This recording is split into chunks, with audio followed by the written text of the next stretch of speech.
Right, so it's been a while since I uploaded a video. That's because I couldn't quite be bothered with this thing right over here because it's kicking my ass. It's really kicking my ass. As I said in previous clips or videos even, I replaced the gearbox on this piece of and like I also said on a previous video, is that when you're buying a second-hand gearbox, you never really know what you're gonna get. Yeah, I'm gonna assume this box is alright, and we'll find out. This thing right here with the new gearbox still won't go in fourth, which sucks. But that's something I'm gonna tackle later. Because this thing still needs to keep pointing at, you know what it's all about. It's about this thing right here, this thing, right? It still needs to go to the Dutch MOT or Road Compliance Agency, whatever you want to call it, because it needs to get a Dutch license because it's an American right now, and we don't like Americans, at least buses over here in the Netherlands, because I can't drive it. I already did, I drove it a bunch of times even to find out that the gearbox, well, the current gearbox is also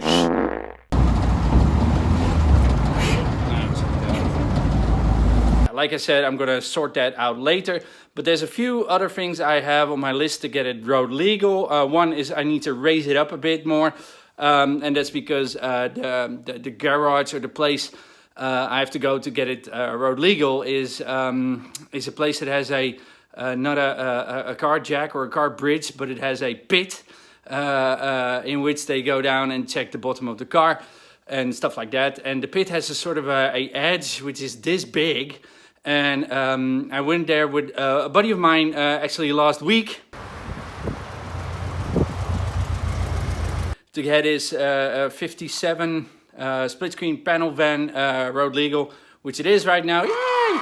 But he could barely make it over the slight edge, which is standing on the pit sort of thing. Whatever. Here's a picture.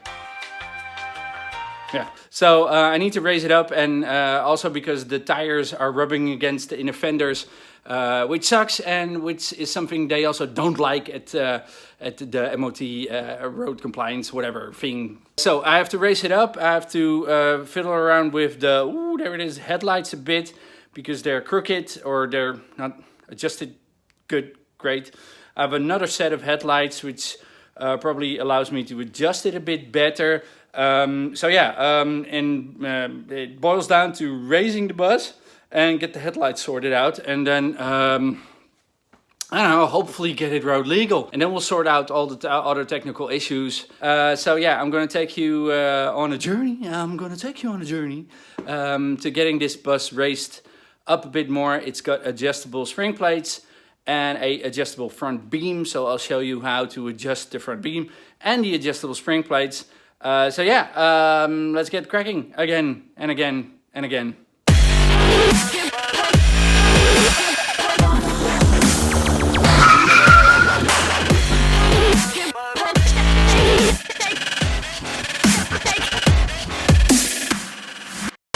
Right, I'm wearing a cap right now, and that's because it's getting colder in this shed.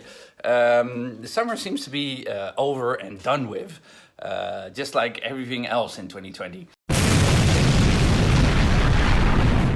I don't know.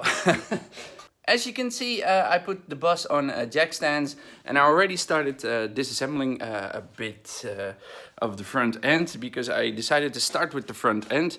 Let's see if I can turn the camera around. Right, and if we look under here, then we'll see that I disconnected the shock mounts. Of course, took the wheels off, and I already did some painting on the wheel well to yeah, remove all evidence of rubbing.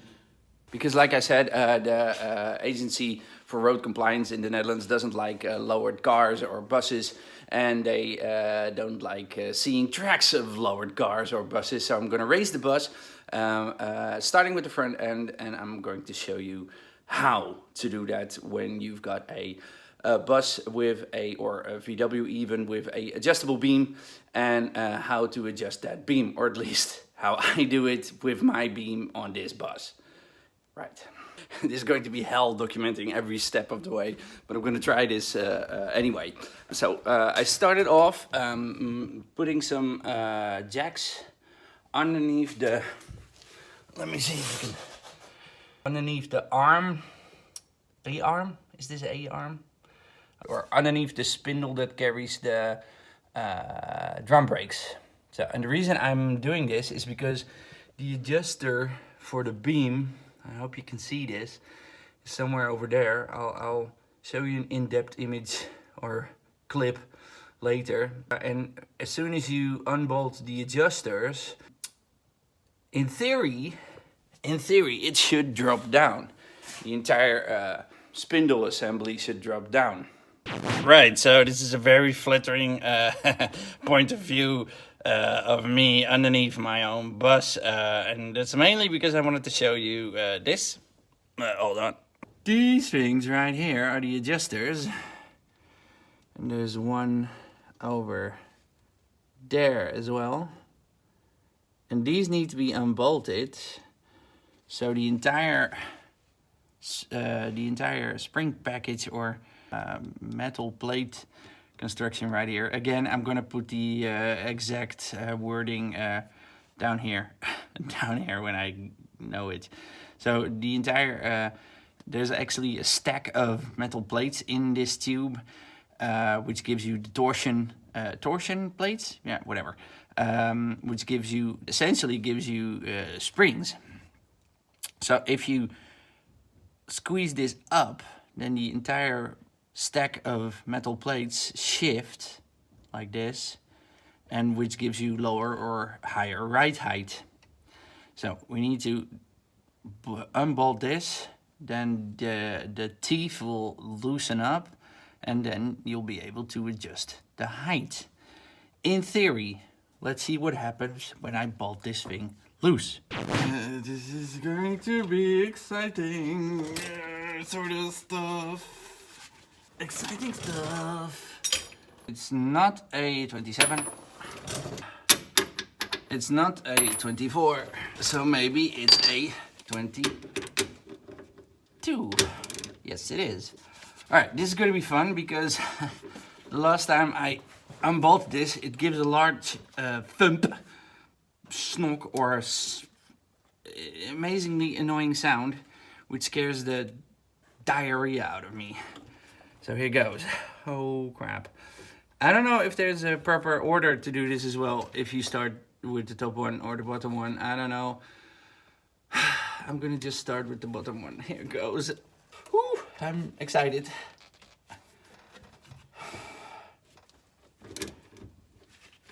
Oh.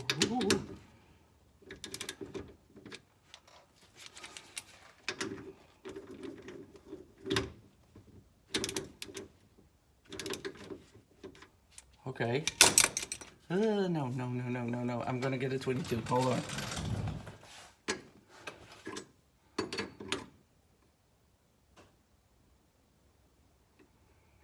Right. Oh, okay. Crap. Yes, it's loose. Yeah. Okay, so that wasn't as intense as I thought it would be. But maybe the top one will be a bit more exciting. Let's see. And it's probably because I got jack stands underneath the A-arms. Let's see if I can reach this. Here goes. Oh crap, here goes. Oh no, it's getting loose. Yeah, it's going.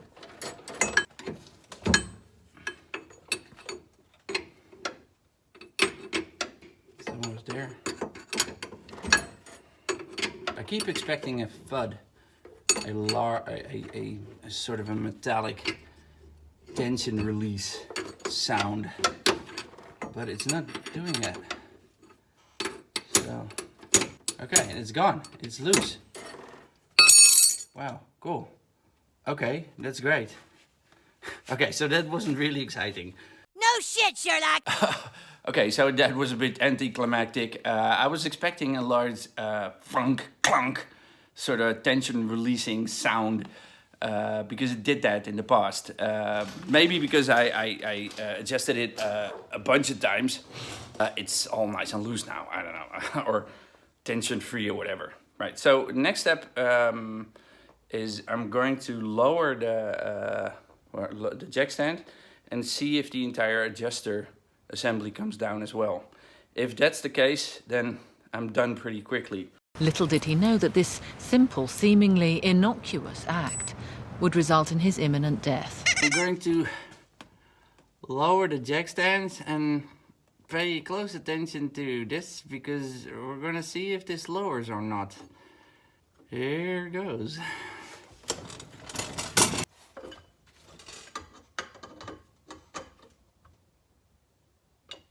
No, it doesn't.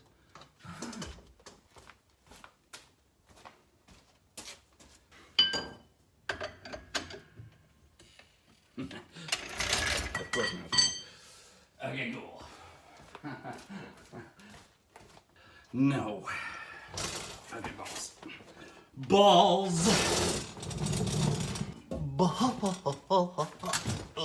Balls!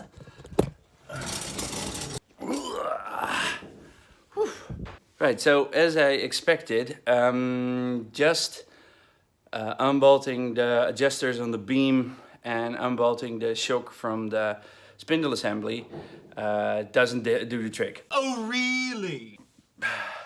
I'm gonna have to... I'm sorry, I just ate noodles.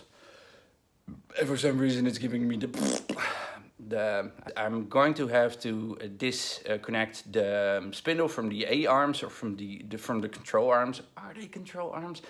Again, I'm gonna put the right wording over here. I'm sorry for this. Yeah, I'm gonna unbolt the spindle assembly and then see if I can push down on the arms so the adjuster will move.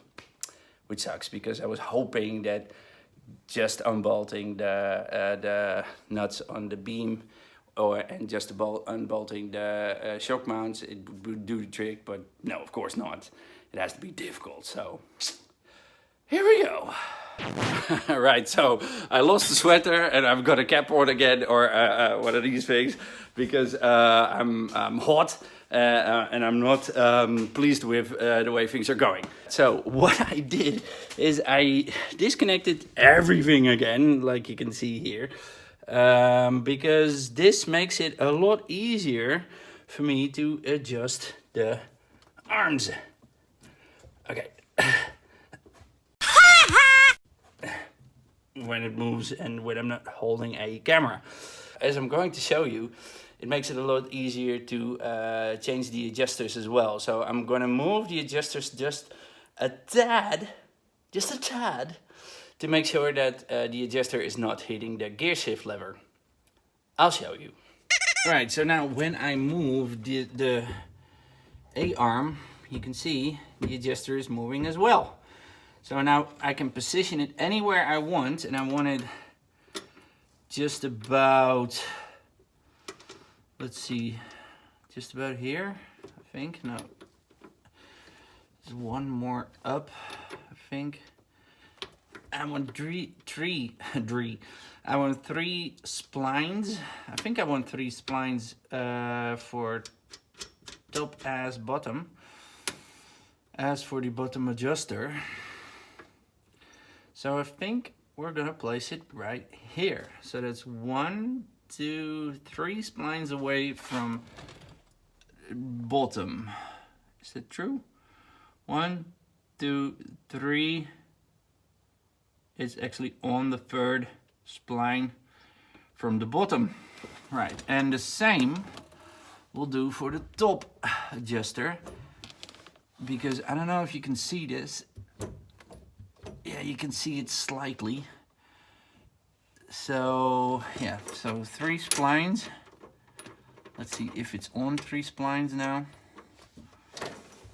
Where is it? It's over there. No, it's on 3 splines. Let's see if I can. Move it around a bit more. 5 hours later. Okay, so cool. Right, so. Okay, so that's it.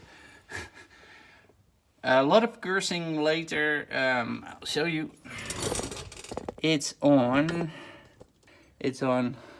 1, 2, 3. This one's a bit chipped. Splines from the bottom. So top and bottom. I've read somewhere that it's not supposed to be the same for top and bottom, but I'm gonna do it anyway. So leave a comment in the comments or whatever that I'm doing things wrong. I don't care. I'm gonna adjust it back anyway after the road compliance test. Right, now to bolt everything back together again. Right. So I'm gonna show you guys the result of my little adjustment session. My adjustment session. That's exactly what it is. It's a front beam adjustment session, and it's almost it's barely not hitting the shift stick thing. Let me show you. There's the shift stick thingy, and there is the adjuster, and it's barely not hitting the shifter stick thingy. So yeah, I'm pleased with that. Right, so finally I can bolt everything back up again and then see how the ride height has changed. It's going to suck. It's going to suck because I want my bus to be lower, not higher. But this is a job that has to be done. Otherwise, we'll never get a Dutch license. So let's bolt everything back together again and see what the stance is like. Oh.